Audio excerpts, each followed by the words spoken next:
างลงน้องน้ำอายหาปลาเก็บผักหักหน่อไม้มาใส่กระตาแล้วก็แบ่งกันจากนั้นน้องใหญ่เป็นสาวอายเป็นบ่าวไหลเลี้ยงเคียงกันยามเฮียนในห้องตาสอดส่องหวานสมใส่กันเส้นทางชีวิตแบ่งปันส่วนน้องนั้นห่างกันไปไกลน้องไปอยู่ในเมืองแสงไฟเฮืองนำประปาใส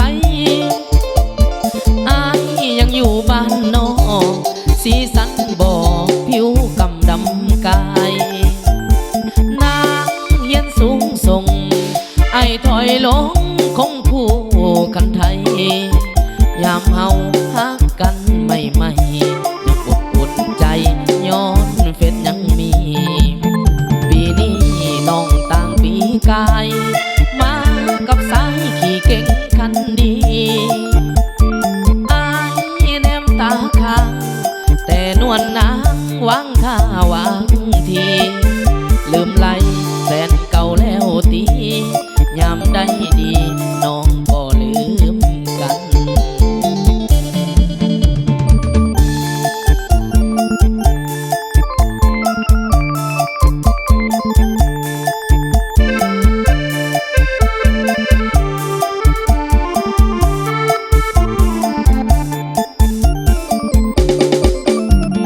น้องไปอยู่ในเมือง